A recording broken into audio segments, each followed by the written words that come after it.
Welcome to my channel എൻ്റെ വഴികൾ. ഏവർക്കും എൻ്റെ വഴികളിലേക്ക് സ്വാഗതം. ഇതുവരെ എൻ്റെ ചാനൽ സബ്സ്ക്രൈബ് ചെയ്യാത്തവർ സബ്സ്ക്രൈബ് ചെയ്യുക. എൻ്റെ വീഡിയോ ഇഷ്ടമായാൽ ലൈക്ക് ചെയ്യുക. വീണ്ടും തുടർന്നും എൻ്റെ വീഡിയോ ലഭിക്കുന്നതിന് വേണ്ടി ബെല്ലൈക്കൺ അമർത്തുക. ഇനി ഞാൻ വന്നിട്ടുള്ളത് രവിചന്ദ്രൻ സിയുടെ പാറ്റ അറ്റ് പരലോകം എന്ന വീഡിയോയുമായിട്ടാണ്. നമ്മൾ ഈ മതവിശ്വാസത്തിൻ്റെ പൊതുവിൽ അടിസ്ഥാനമായിട്ട് കാണുന്ന ഒന്നാണ് ഈ മരണത്തെക്കുറിച്ചുള്ള ഭയം. മരണത്തെക്കുറിച്ചുള്ള ഭയം ഇല്ലാത്ത ആരെങ്കിലും ഇവിടെ ഇരിപ്പുണ്ടോ എന്ന് ചോദിച്ചാൽ ആരുമില്ല, ഞാൻ ഉൾപ്പെടെ. നമ്മൾ മരണത്തെക്കുറിച്ച് ഭയം ഉള്ളത് കൊണ്ടാണ് പലപ്പോഴും ജീവിതം ഇങ്ങനെ മുന്നോട്ട് പോകുന്നത്. അല്ലെന്നുണ്ടെങ്കിൽ പലപ്പോഴും നമ്മൾ എവിടെയെങ്കിലും കൊണ്ട് നടവെക്കേണ്ടതാണ്. So nothing wrong with that, അതിനകത്ത് പ്രശ്നമൊന്നുമില്ല. പക്ഷേ അത് ഇത്തിരി കൂടുതലാണെന്നുണ്ടെങ്കിൽ അതൊരു പ്രശ്നമാണ്. അതെന്തിനെക്കുറിച്ചുള്ള ഭയം കൂടുതലാണെങ്കിൽ പ്രശ്നമാണ്. മരണത്തെക്കുറിച്ചുള്ള ഭയവും അങ്ങനെ തന്നെയാണ്. അപ്പോൾ മരണത്തെക്കുറിച്ച് ഭയം ഉള്ളവരിൽ അത് കൂട്ടിയെടുക്കാൻ സാധിക്കും. അങ്ങനെയുള്ളവർ പലപ്പോഴും വല്ലാതെ ഒരു സ്ട്രെസ്സിലായിരിക്കും ജീവിതത്തിൽ. ആ സ്ട്രെസ്സിന് ഒരു പ്രോമിസ് കൊടുക്കുന്ന അല്ലെങ്കിൽ ഒരു പരിഹാരം കൊടുക്കുന്ന ഏക പ്രത്യയശാസ്ത്രം എന്ന് പറയുന്നത് മതമാണ്. ബാക്കിയുള്ള പ്രത്യയശാസ്ത്രങ്ങളെല്ലാം ജീവിതത്തെക്കുറിച്ചും ജീവിതത്തിൽ ചെയ്യേണ്ട കാര്യങ്ങളെക്കുറിച്ചും ഒക്കെ സംസാരിക്കുമ്പോൾ മതം ജീവിതം കഴിഞ്ഞ് അല്ലെങ്കിൽ ജീവിതത്തിനപ്പുറമുള്ള എന്തോ ഒന്നിനെക്കുറിച്ച് സംസാരിക്കുന്നു. ആധുനിക ശാസ്ത്രചിന്തകൻ എന്ന് വിശേഷിപ്പിക്കുന്ന അന്ധമായി മുസ്ലിം യുദ്ധം വെച്ച് പുലർത്തുന്ന രവിചന്ദ്രൻ സിയുടെ പാറ്റ അറ്റ് പരലോകം എന്ന വീഡിയോ കണ്ടു. ഞാൻ കണ്ട രവിചന്ദ്രന്റെ ഒരു വീഡിയോയിലും ഇയാൾ ഒരു വിഷയത്തിൽ നിന്നുകൊണ്ട് ആ വിഷയം അവതരിപ്പിക്കുന്നത് കണ്ടിട്ടില്ല. എല്ലാവരിലും ഒരുപാട് അതിശയോക്തി കലർത്തി താൻ പറയുന്നത് മാത്രമാണ് ശരിയെന്ന് സ്ഥാപിക്കാൻ നോക്കുന്നതായി കാണാം. സത്യത്തിൽ രവിചന്ദ്രൻ നാമകമായി തന്നെ ഒരു സത്യം വിളിച്ചു പറയുന്നുണ്ട്. അതായത് മനുഷ്യന് മരണത്തിൽ ഭയമുണ്ടെന്നും ആ സ്ട്രെസ്സിന് ഒരു ആശ്വാസം നൽകുന്നത് മതം എന്ന പ്രത്യാശാസ്ത്രമാണെന്നും അദ്ദേഹം പറയുന്നു. ബാക്കിയുള്ള പ്രത്യാശാസ്ത്രങ്ങളെല്ലാം ജീവിതത്തെക്കുറിച്ച് മാത്രമാണ് സംസാരിക്കുന്നതെന്നുമാണ്. ശരിയാണ്, പലപ്പോഴും ദിശാബോധം നഷ്ടപ്പെടുന്ന ജീവിതമാണ് നമുക്ക് മുമ്പിലൂടെ കടന്നു പോകാറുള്ളത്. പലപ്പോഴും ജീവിതം ജീവിച്ചു തീർക്കാൻ പ്രയാസപ്പെടുന്ന മനുഷ്യർ എല്ലാ പ്രയാസവും ഒന്നിച്ചെടുത്ത് ആത്മഹത്യ ചെയ്യാറുണ്ട്. അത് ശരിക്കും മരണത്തിൽ ഭയമില്ലാത്തത് കൊണ്ടല്ല മനുഷ്യൻ അങ്ങനെ ചെയ്യുന്നത്. അത് ജീവിക്കാനുള്ള ഭയം കൊണ്ട് ആ ഭയത്തെ ഇല്ലാതാക്കാൻ മറ്റൊരു ഭയത്തെ, അതായത് മരണമെന്ന അനശ്വരതയെ സ്വയം ഭരിക്കുകയാണ് ചെയ്യുന്നത്. എന്നാൽ അവിടെയും മതം പറയുന്നത് മരണം നിങ്ങളുടെ അവസാനമല്ലെന്നും അതിനുശേഷം നിങ്ങൾക്കൊരു ജീവിതം ഉണ്ടെന്നുമാണ്. അതാണ് ഇവിടെ ചോദ്യം ചെയ്യപ്പെടുന്നത്. പക്ഷെ നമ്മുടെ ജീവിതം നോക്കുക, മരിച്ചവരൊന്നും തിരിച്ചു വന്നിട്ടില്ല, കുഴിച്ചിട്ടവരൊന്നും കിളിർത്തിട്ടുമില്ല. അങ്ങനെ നമ്മൾ കണ്ടിട്ടില്ല ഇത്രയും വർഷമായിട്ട്. ചാമ്പലായവർ ചാടി എഴുന്നേക്കുന്നത് നമ്മൾ കാണുന്നില്ല. ജീവിതത്തിൽ മരണമില്ല, മരണത്തെ ജീവിതമില്ല. മരിച്ചുപോയവരാരും തിരിച്ചു വന്നിട്ടില്ല. അതുകൊണ്ട് മരണത്തിനപ്പുറം മറ്റൊരു ജീവിതവുമില്ലെന്നാണ് രവിചന്ദ്രന്റെ ഉറപ്പ്. അദ്ദേഹം ഒരു ഫിലോസഫി പറയുന്നുണ്ട്, ജീവിതത്തിന് മരണമില്ല, മരണത്തിൽ ജീവിതവുമില്ലെന്ന്. എന്താണ് അദ്ദേഹം ഈ തത്വജ്ഞാനത്തിലൂടെ ഉദ്ദേശിക്കുന്നതെന്ന് എൻ്റെ ഈ ചെറിയ ബുദ്ധിയിൽ എനിക്ക് മനസ്സിലാക്കാൻ കഴിയുന്നില്ല. ആർക്കെങ്കിലും അത് മനസ്സിലാവുന്നുണ്ടെങ്കിൽ ഒന്ന് കമന്റ് ചെയ്യണം. മരിച്ചവർ തിരിച്ചു വരാത്തത് കൊണ്ടാണ് രവിചന്ദ്രൻ മരണാനന്തര ജീവിതത്തിൽ വിശ്വസിക്കാത്തത് എന്ന് പറയുന്നത്. അതായത് വ്യക്തമായ തെളിവില്ല എന്നത് തന്നെ. പക്ഷേ തെളിവ് ചോദിക്കുന്ന നമ്മൾ തന്നെ നമ്മുടെ ബുദ്ധിക്കും യുക്തിക്കും ഉൾക്കൊള്ളാൻ കഴിയാത്ത പലതും വിശ്വസിക്കുന്നുണ്ട്. അതായത് ഭൂമിയെ ഉരുണ്ട ഭൂമി എന്നാണ് ശാസ്ത്രം പറയുന്നത്. എന്നാൽ മനുഷ്യന് അനുഭവപ്പെടുന്ന പരന്ന ഭൂമിയാണ്. ഇത്രയും കാലം ഈ ഭൂമിയിൽ ജീവിച്ച ഒരു മനുഷ്യനും ഉരുണ്ട ഭൂമിക്ക് പുറത്ത് ജീവിച്ച ഒരു അനുഭവം ഉണ്ടായിട്ടില്ല. എന്തിന്?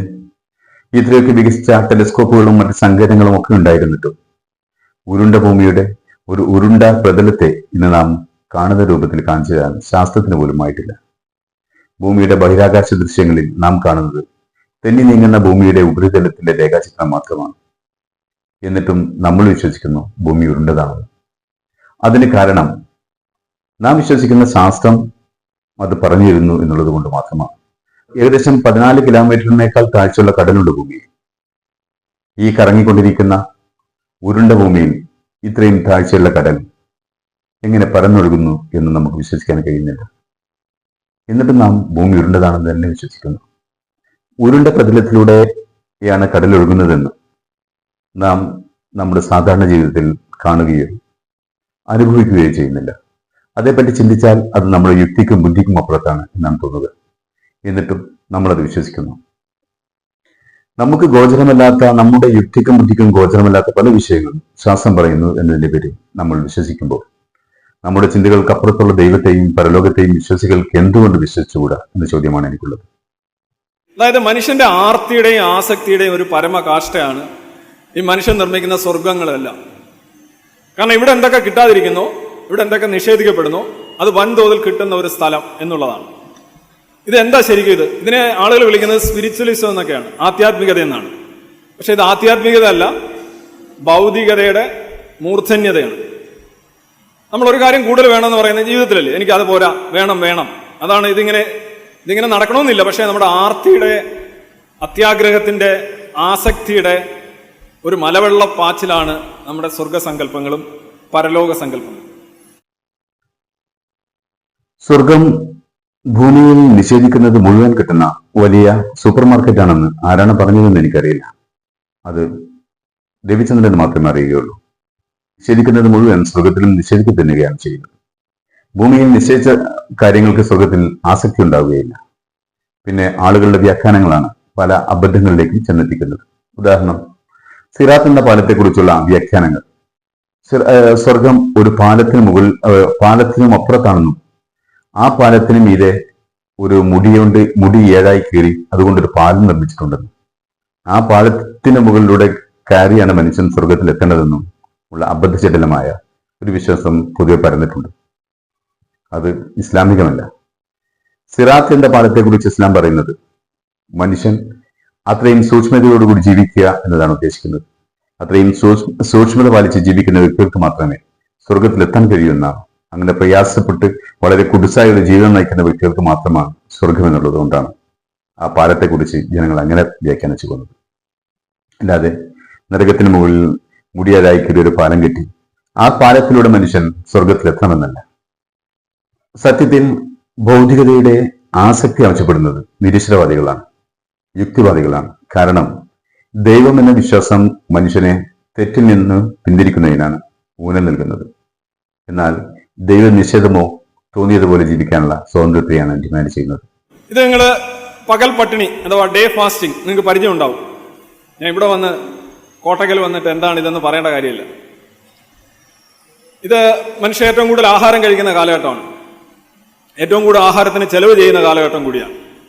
ഏറ്റവും രുചികരമായ, ഏറ്റവും കൂടുതൽ പ്രോട്ടീനൊക്കെ ഉള്ള ആഹാരം കഴിക്കുന്ന കാലഘട്ടമാണ് ഈ പകൽ പട്ടിണി കാലഘട്ടം എന്ന് പറയുന്നത്. ഭയങ്കര ചെലവേറിയതാണ് ബേസിക്കലി. ഇതിനകത്ത് നിങ്ങൾ ചിലപ്പോൾ കണ്ടിട്ടുണ്ട്, ചില ആളുകൾ ആഹാര സാധനങ്ങൾ ഒഴിവാക്കുക, ഈവൻ ഈ തുപ്പൽ ഇറക്കുന്നത് പോലും ഒഴിവാക്കാറുണ്ട്. തുപ്പൽ വന്നു കഴിഞ്ഞാൽ അപ്പോഴേ തുപ്പിക്കളയും.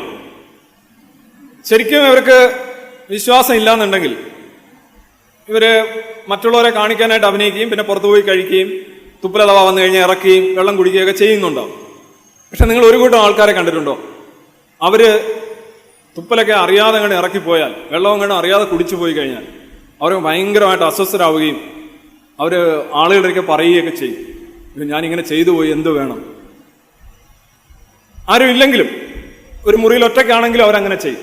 ആളുകൾ എന്ത് ചെയ്യുന്നു എന്നതിലേക്കല്ല ഒരു മതത്തെ വിലയിരുത്തുമ്പോൾ നോക്കേണ്ടത്, മതഗ്രന്ഥങ്ങൾ എന്ന് പറയുന്നു എന്നതിലേക്കാണ് നോക്കേണ്ടത്. വർഷത്തിൽ ഒരു മാസം നോമ്പ് നിൽക്കുക എന്ന് പറഞ്ഞത് കൊളസ്ട്രോൾ കുറക്കാനോ നോമ്പ് തുറക്കുമ്പോൾ സമൃദ്ധമായ ഭക്ഷണം കഴിക്കാനോ വേണ്ടിയല്ല. നോമ്പെടുക്കാൻ ആവശ്യപ്പെട്ടത് സമൂഹത്തിൽ ഒരു നേരത്തെ ഭക്ഷണം പോലും കിട്ടാൻ പ്രയാസപ്പെടുന്നവന്റെ വിശപ്പ് മനസ്സിലാക്കുന്നതിന് വേണ്ടിയും അത് മനസ്സിലാക്കി അത്തരക്കാരെ കൂടെ ചേർത്ത് ജീവിക്കാൻ വേണ്ടിയുമാണ്. ബാക്കിയെല്ലാം നോമ്പ് അനുഷ്ഠിക്കുമ്പോൾ ഉണ്ടാകുന്ന ഗുണങ്ങളാണ്, നേട്ടങ്ങളാണ്. നിങ്ങൾ ഉമിനീരിന്റെ വിഷയം പറഞ്ഞ് ഒരു മതത്തെ, അവരുടെ വിശ്വാസത്തെ ആക്ഷേപിക്കുന്നത് അതോടെ നിങ്ങൾക്ക് ഒരു ഹരം കിട്ടാൻ വേണ്ടിയാണെന്ന് കേൾക്കുന്നവർക്ക് ബോധ്യമാകും. തിരിച്ച് ഇസ്ലാം ഒരിടത്തും ഉമിനീര് തുപ്പിക്കളയാൻ പറയുന്നില്ല എന്നുള്ള സത്യം എന്നെപ്പോലെ തന്നെ നിങ്ങൾക്കും അറിയാം. ആ ചെയ്യുന്നത് അജ്ഞതയാണെന്ന്, അവരുടെ അജ്ഞത കൊണ്ടാണെന്ന് നിങ്ങൾക്ക് തന്നെ നന്നായി അറിയാമെന്ന് നിങ്ങളുടെ വാക്കുകളിൽ മുടിച്ചു നിൽക്കുന്നുണ്ട്. എന്തുകൊണ്ടാണ് ഈ പരലോകം ഇത്ര വലിയൊരു മതവിഷയമായിരിക്കുന്നത്.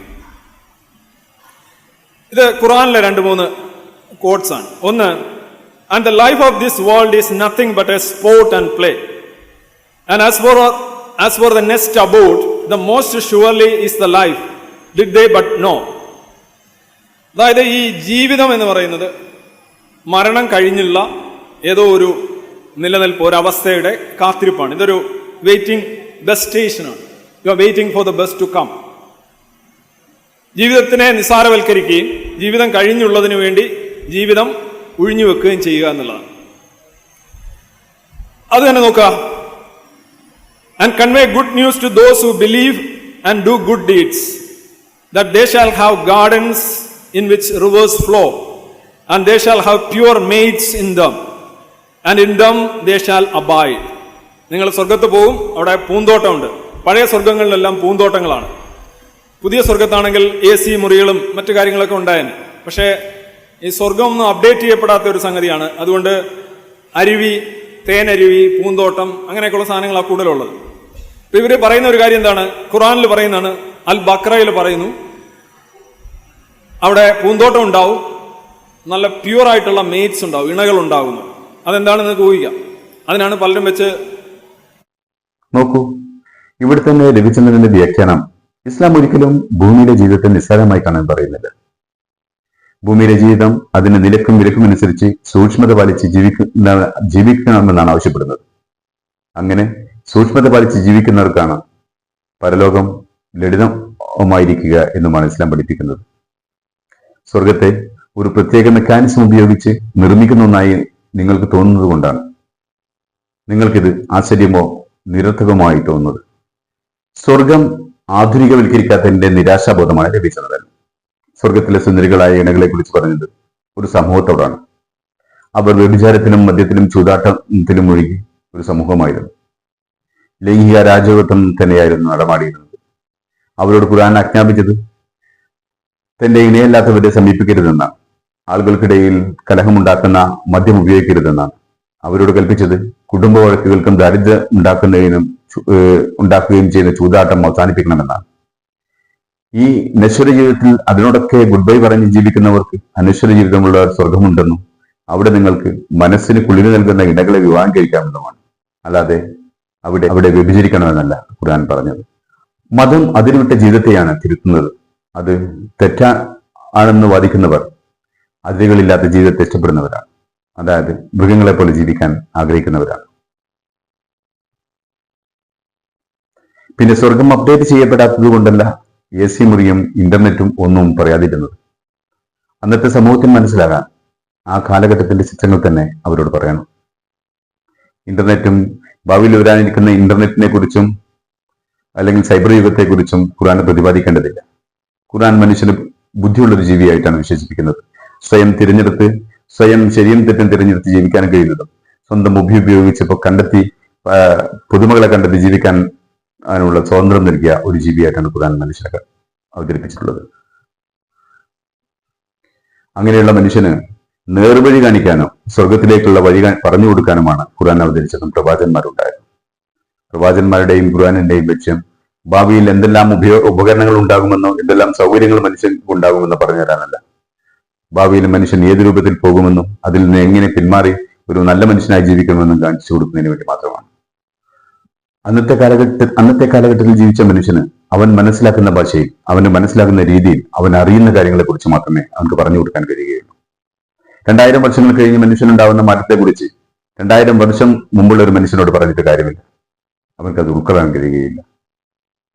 മനുഷ്യ ജീവിതത്തിന്റെ അവസാനത്തിൽ ഉണ്ടാകുന്ന പരലോകത്തെക്കുറിച്ച് ഇന്ന് പറയുന്നത് ഒന്നും തന്നെ തലയിൽ കയറാത്ത മനുഷ്യരാണ് നമ്മൾ. ഒരുപാട് ഘട്ടങ്ങൾ, ഒരുപാട് സാഹചര്യങ്ങൾ, ഒരുപാട് അനുഭവ സമ്പത്തുകൾ, ഒരുപാട് തെളിവുകൾ നമുക്ക് മുന്നിൽ ഉണ്ടായിട്ടോ നാം സ്വീകരിക്കാതെ അത് ഉൾക്കൊള്ളാൻ കഴിയാതെ ജീവിക്കുന്ന നമ്മോട് ഭാവിയിൽ ഉണ്ടാകാവുന്ന മാറ്റങ്ങളെ കുറിച്ച്, ഭാവിയിൽ പ്രകൃതിയിലോ അല്ലെങ്കിൽ മനുഷ്യന്റെ ജീവിതത്തിലോ ഉണ്ടാകാവുന്ന മാറ്റങ്ങളെ കുറിച്ച് 1600 വർഷങ്ങൾക്ക് മുമ്പ് 400 വർഷങ്ങൾക്ക് മുമ്പ് പറഞ്ഞിരുന്നെങ്കിൽ ആ മനുഷ്യർ അത് ഉൾക്കൊള്ളുക പോലും ചെയ്യില്ല. ഇസ്ലാമും ഖുർആനും പ്രതിപാദിക്കുന്നത് മനുഷ്യന്റെ ഭൗതിക പുരോഗതിയെ കുറിച്ചല്ല, മനുഷ്യന്റെ മനുഷ്യന്റെ പരലോക ജീവിതത്തെക്കുറിച്ചും മനുഷ്യൻ ഭൂമിയിൽ ധാർമ്മികമായി ജീവിക്കേണ്ടതിനെ കുറിച്ചുമാണ്. ഈ നല്ലത് ചെയ്യുക എന്ന് പറഞ്ഞാൽ എന്താ എൻ്റെ അർത്ഥം? ഇപ്പൊ ഏതൊരു മതം എടുത്തു കഴിഞ്ഞാലും നല്ലത് എന്ന് പറയുന്നത് ആ മതം പറയുന്നത് പോലെയുള്ള ജീവിതത്തിനെയാണ് നല്ലതെന്ന് പറയുന്നത്, അല്ല പൊതുവായ നല്ലതല്ല. ഇപ്പോ ഒരു അവിശ്വാസി എത്ര നല്ലത് ചെയ്താലും രേഖപ്പെടുത്തപ്പെടില്ല.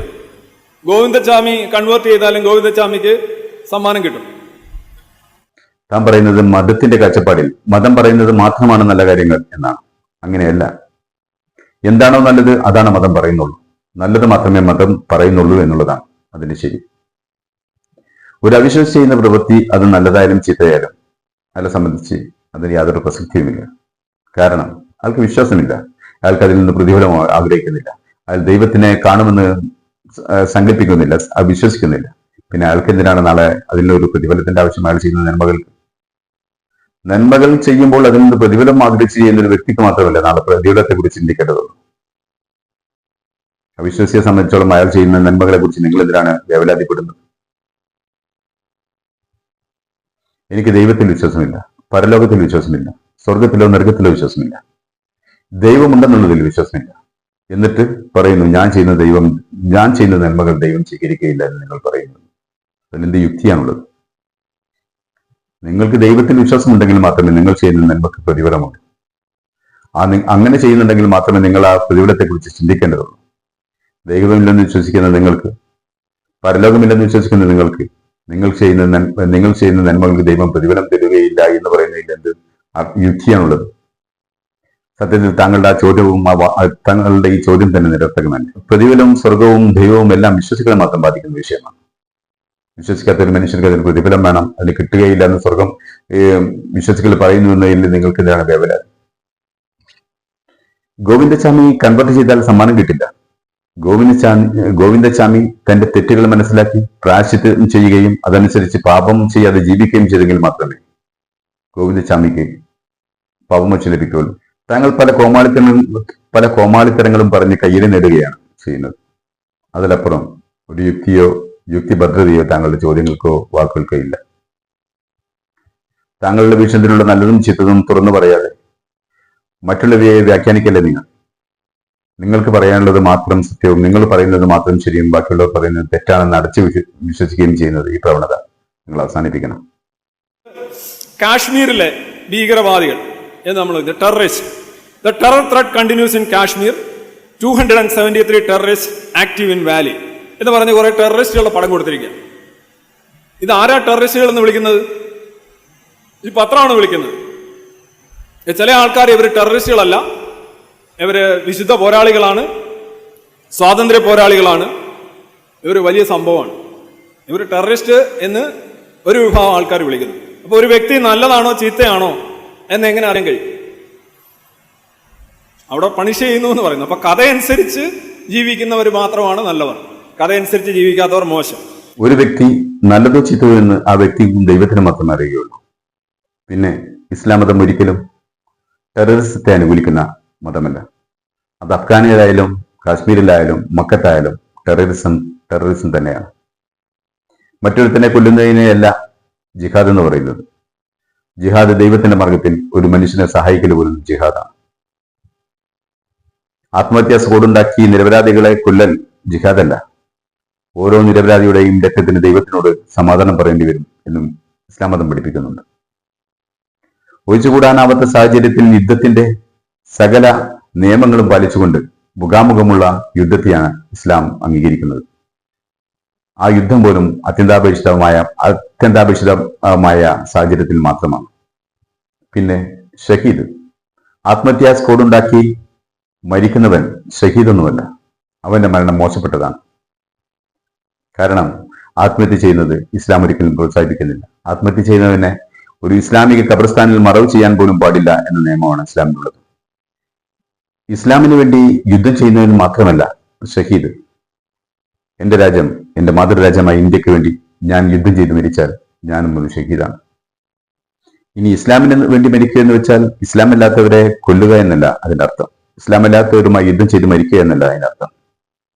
ആരെങ്കിലും എഴുതി വെച്ച കെട്ടുകഥകളും കഥകളും വായിക്കുക, സോഷ്യൽ മീഡിയകളിലും യൂട്യൂബുകളിലും കിട്ടുന്ന അറിവുകളിലും വെച്ച് ഇസ്ലാമിനെ നിങ്ങൾ അളക്കരുത്.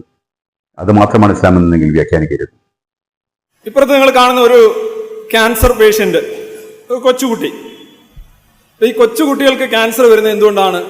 അവരൊന്നും അറിയുന്നില്ലല്ലോ. ജന്മനാൽ വളരെ മാരകമായ രോഗങ്ങൾ വരുന്നു, അപകടങ്ങൾ വരുന്നു, അഗ്നിബാധയിൽ പെട്ടുപോകുന്നു.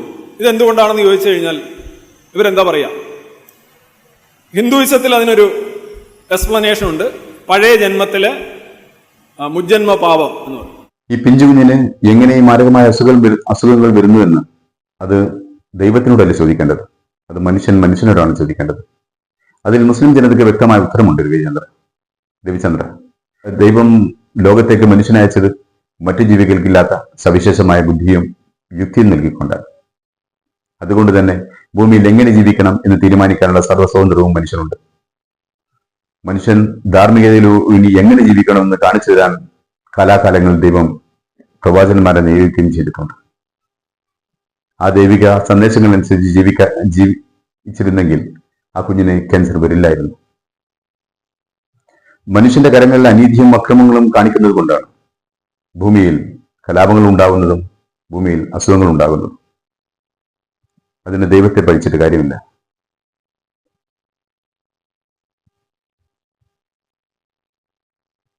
ഭക്ഷണങ്ങളിലെ മാരകമായ കീടനാശിനികൾ ലാഭത്തിന് വേണ്ടി മനുഷ്യൻ നിന്നും ചെയ്യുന്ന ഒരവസ്ഥയിലാണ് മനുഷ്യൻ ജീവിക്കുന്നത്. ആ മനുഷ്യൻ ചെയ്യുന്ന തെറ്റുകൾക്ക് ദൈവത്തെ കുറ്റി പറഞ്ഞിട്ട് എന്താണ് കാര്യം? പ്രകൃതി മലിനപ്പെടുത്തുന്നതും പ്രകൃതിയിലെ വായു മലിനപ്പെടുത്തുന്നതും പ്രകൃതിയിലെ ജലം മലിനമാക്കുന്നതും ദൈവമാണ്. അതുമൂലം ഉണ്ടാകുന്ന രോഗങ്ങൾക്ക് ദൈവമാണോ ഉത്തരവാദി? ദൈവമാണോ കരുണില്ലാത്തത്? എല്ലാം മനുഷ്യന്റെ അതിബുദ്ധിയുടെയും ലാഭബുദ്ധിയുടെയും ബാക്കിപത്രമാണ്. അതിന് ദൈവത്തെ പഴിച്ചിട്ട് കാര്യമില്ല. ദൈവമല്ല ഭൂമിയുടെ നിഷ്കളങ്കത ഇല്ലാതാക്കിയത്, അത് മനുഷ്യൻ തന്നെയാണ്. ഭൂമിയിലെ മണ്ണും ജലവും മലിനമാക്കിയത് മനുഷ്യനാണ്. അതാണ് മാരകമായ രോഗങ്ങൾക്ക് കാരണം. അതിന് ദൈവത്തെ പഴിക്കല്ലേ രവിചന്ദ്ര. ദൈവമല്ല അതിന് ഉത്തരവാദി, നാം തന്നെയാണ്.